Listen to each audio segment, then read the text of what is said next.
Hi, it's Harry for No Smoke Boxing with John McCallum. First of all, you've got tickets available, so we'll plug that. 19th of November, WBM show, Mo Price show, and it's looking to be for a title or for... Yeah, hopefully IBF International is the plan. If not, maybe the IBO 10-round fight at the York Hall, 19th of November. So looking forward to it. Do you think, and this is a bit of a hard-hitting question, do you think maybe in your career you've needed more steps up before taking the big fights, and maybe this is a good step up for you? Do you think that's something that you've been missing in your career? Yeah, it's just the motivation to get in the gym and actually train hard. I'm not disrespecting the journeyman, but when I'm fighting 4 and 6 rounders against a journeyman I'm expected to beat, it doesn't motivate you. When you start fighting for belts and titles, that's when you need to step things up. So hopefully I'll get a decent challenge this time and roll on the 19th. And I've read in a few papers that you're still targeting the Tschenko rematch because you thought the stoppage was a bit early. Is that still on your mind? Yeah, I mean, if I get a chance to fight Evgeny Tschenko again, then I'll grab it with both hands. He had a great win against Krudashov for the WBC International last month, so I doubt I'll get that chance again. But if I do, then it'd be great to share the ring with him again. And you've obviously got a side hustle of finance broking. You're about to set up a website. How do you find it? I mean, two questions here. How do you find it juggling the finance broking and the professional boxing career? And second, you're obviously in Surrey now and you're a Scot. So how do you feel sort of moving away from your family and having to train here? Yeah. Just the first part of that, the finance stuff. Well, I deal with commercial finance, so any businesses watching this, if you need a new van, if you need a business loan, invoice financing, I'm your man. Hit me up on Instagram. I'm going to get a website sorted. The business is JMR Finance and Leasing Limited. And the second part of the question is, I've got family here in Surrey now as well, so I still pop up to Scotland, to Edinburgh to see family now and then. And juggling finance and boxing's like anything, juggling any sort of full-time job. So running a business, working full-time and boxing, it's a lot of commitment, but the sacrifice will be worth it in the end result. And more of a generic question, but one that you always got to ask. Where do you see yourself going in the pro game? What are you looking to get out of boxing in this stage of your career? You mentioned you're looking at that, maybe an IBF, and sort of get a ranking with them. Is it very much pushing on in the cruiserweight division and mixing it with the big guys? Yeah, I mean, IBF, WBA, IBO, WBC, WBO, any one of these top belts. The plan for me is I want to fight the best. It's not about money. I make money outside the boxing. It's about sporting greatness and achievements. So if I can get a top 10 ranking with one of these governing bodies, it'll set me up for a big fight. And you never know, I could maybe shock the world and win a world title one day. And I've got to ask you while we're here, we've obviously seen the start of Boxer and Sky Sports, and there was 2 cruiserweights on that card, McCallum and Richard Riek-Pourhead. If the opportunity to fight on Sky Sports' big platform came your way, would you grasp it with both hands? Would you be willing to take a big step up and fight one of those guys? Yeah, I mean, me and my coach Charlie Oliver, we looked at the Riakpo fight, and Ben Shalom's the manager for Boxer. I text Ben right away, so did Charlie, saying, look, you want an opponent for that WBC silver title on the 20th next month, we'll step in, we're ready.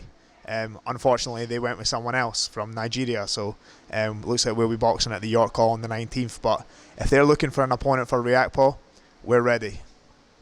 And Riakpo, it looked like he was shedding the ring rust on Saturday. He didn't look as sharp as he usually is, but he did get the knockdown, reminding people that he's got that power. How do you find you'd overcome an obstacle like that in your career? Like, it's obviously a big step up. He's a tough opponent. He's beaten Chris Billiam-Smith. He's beaten Tommy McCarthy. He's beaten Jack Massey. How would you overcome that?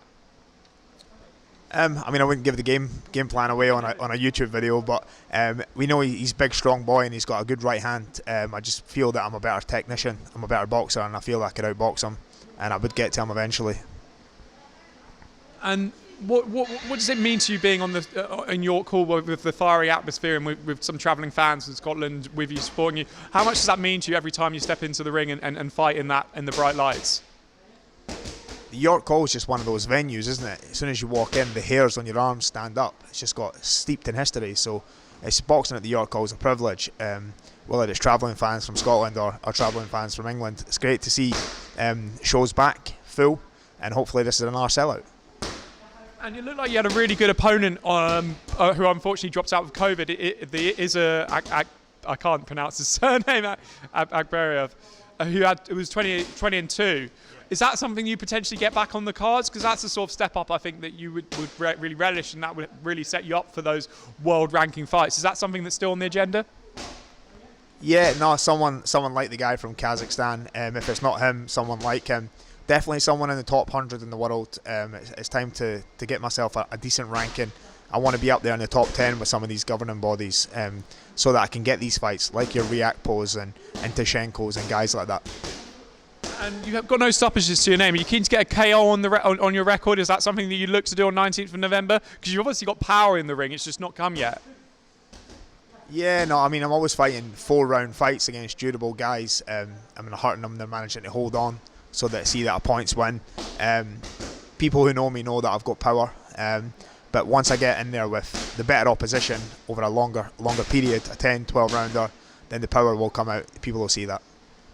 And you've obviously hurt your hand recently. How's that in the last fight? Is that recovered well? Is it all systems go for the next fight? Yeah, no, there was a bad knuckle injury when I boxed Lewis Van Pooch in the first round, but that's healed up now. We're back punching, back feeling strong, so it's all good. And I had another day on the other day, and I'll always mention this because it's good to get these sort of big rivalries. I had David Jameson, who's obviously fights on Fightzone as well, and he's also looking to push up the rankings. He's a cruiserweight as well. Is that something that would interest you? You're both similar stages of your career, similar sort of levels of ability. It would be a good firefight for the fans. Is that something that would appeal to you? Yeah, like any sort of fight, any sort of rivalry would be nice. I've actually got David on Facebook. We're Facebook friends. It's funny, you know something. His promoter Sam called me out and said there was some sort of negotiation between us. What it was is he had sent a text to my manager saying, would I accept £2,000 worth of tickets to sell his show out in Glasgow and box David. I mean, I'm happily box David or whoever Sam wants to put in front of me, but offer me a realistic price, and I don't do ticket deals, unfortunately. You didn't get paid in tickets. He has to come up with a reasonable, sensible offer, and then we'll box anyone. And do you think that's important in terms of knowing your worth? I had Dylan on the other day, and he denied that he turned down $5 million for Joshua, which is obviously a load of bullshit. But he would have wanted to fight Joshua, but the money wasn't right, and he moved on. Do you think that's something you got to know your value and know what you bring to a fight? Do you think that's really important in this game, not to be mugged off? 100%. I mean, boxing's a business. I mean, you're not just going to take a fight for tickets. What am I going to do? Run about selling tickets for a show in Glasgow? I live here in Surrey. I mean, I could sell loads of tickets for his show, but if I'm the opponent and I'm the away fighter, then I should be paid a purse. I shouldn't be paid tickets. So he needs to come up with a decent purse. I mean, I made that wasn't even if he gave me that as a purse rather than tickets, that's not even 10% from what I made in my previous title fight. So it's ridiculous to offer me something so stupid like that. He knew it was getting turned down. It was more of a PR stunt on Sam's part. And just so we're clear, is this Sam Kennock? Kennock? So I don't know, I've probably butchered that surname. Yeah, Sam Kennock. Yeah, Sam Kennock is what we're talking about. And another thing that is worth talking about is Fightzone. Is your next fight on Fightzone, and also what do you make of Fightzone? Because it's obviously offering a platform for fighters who haven't always been on broadcast TV, and it's really for the hardcore boxing fans, and it provides entertaining matchups, and it sticks by fighters every week in, week out, every Friday. Does it mean a lot to have that backing? It's something that's been missing, and it's really plugging a hole that hasn't been filled in boxing for a while. Yeah, Fightzone great. Fightzone great for boxing. It's showing all the talent up and down the UK on the small hall circuit. So guys that haven't been fortunate enough to be on Sky Sports. When I boxed Tschenko, I was on Box Nation and Premier Sports and stuff, which I'm grateful for. But Fightzone, it's just as good as any other channel, to be quite honest. And it's easy accessible. You can get it on your smartphone, your laptop, iPad. So yeah, Fightzone good for boxing. And is the 19th of November show on Fightzone? Do you know? I believe it is. I believe it is on Fightzone, but I can't guarantee that. I've not been told yet. But all the Warren boxing management shows and Mo Pryor shows tend to be on Fightzone, especially from a Friday or Saturday night in the York call. So I would imagine that would be.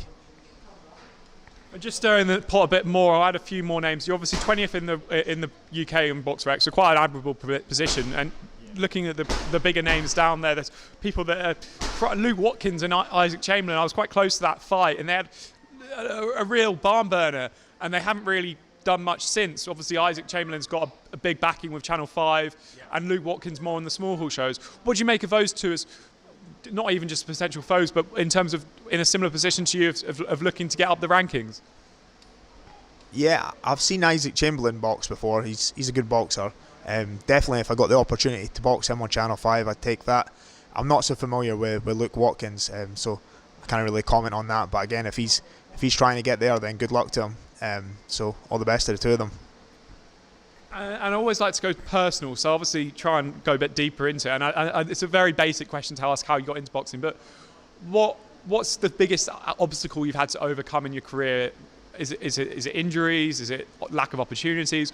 What is it that has stood in your way so far to getting you where you want?